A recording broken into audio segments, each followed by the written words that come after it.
Good day, my name is Mariette van Westhuizen. I am a social worker and rotating therapist at Community Keepers.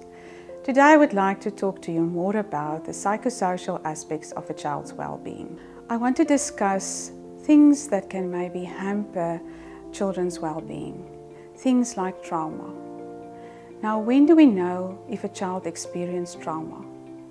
A child experiences trauma when they are exposed to situations where their feeling of safety and security are extremely hampered. As human beings, we are seen as a whole with different parts. If a person or a child goes through a traumatic situation, all the different parts can be affected.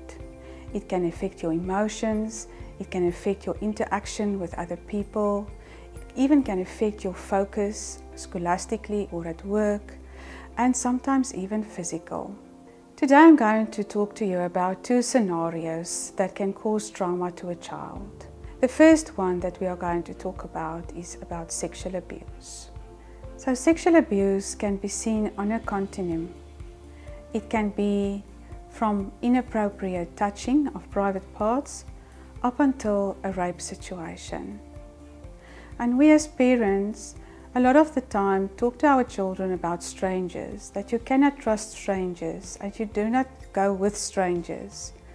But the sad part is that most of the time, it is people that they know that is the perpetrators of sexual abuse. So how are we going to prevent sexual abuse or keep our children safe? Let's look at a few preventative measures.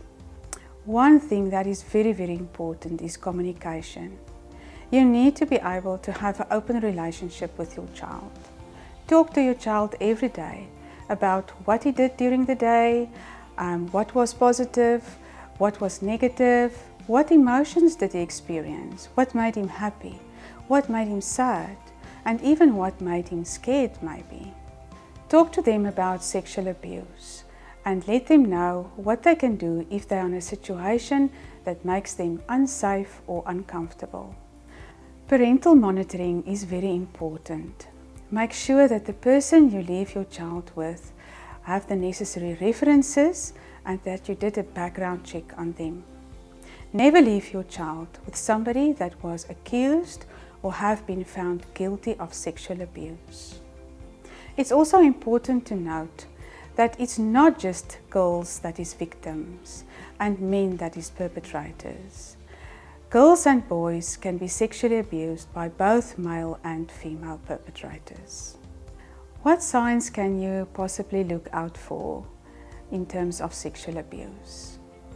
So signs that you can look out for is your child's change in behavior, change in mood, if he starts maybe withdrawing from favorite activities or even from his family and friends, and sometimes even start crying uncontrollably without any valid reason. These signs can be evident of any trauma a child is experiencing. It can be a trauma of loss or even a trauma of being bullied. Other signs are like nightmares or a fear to go to bed, inappropriate sexual behavior, or a sexual interest that is not age appropriate. Another sign can be a fear for specific people, specific places, or specific activities. And then there's also physical signs like abrasions or bruises, and even sensitivity or irritation, pain or bleeding from the private parts. So how can I help my child if he discloses sexual abuse to me? A first very important step is to keep calm. Listen to your child and believe your child. Make sure that your child is safe and is surrounded by trusting adults. The next step is that you report it to the nearest family and child welfare organization.